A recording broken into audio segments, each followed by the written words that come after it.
Okay, we've released the cap from the top of the old piece that used to come through the roof, and the reason I left those tabs long, we can actually fold them in and crimp this piece, or we can remove it completely. And at this point I haven't decided how we're going to do this, because we want to reuse this. This is an old 5-inch penetration, and that means that our 4-inch is going to be loose in this, even with its collar.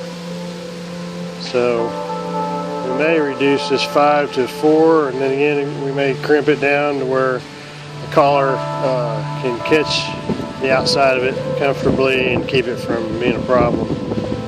Anyway, if you want to look close at this cap, if I get the sunlight coming through, you'll see that we have holes in it, or at least a couple.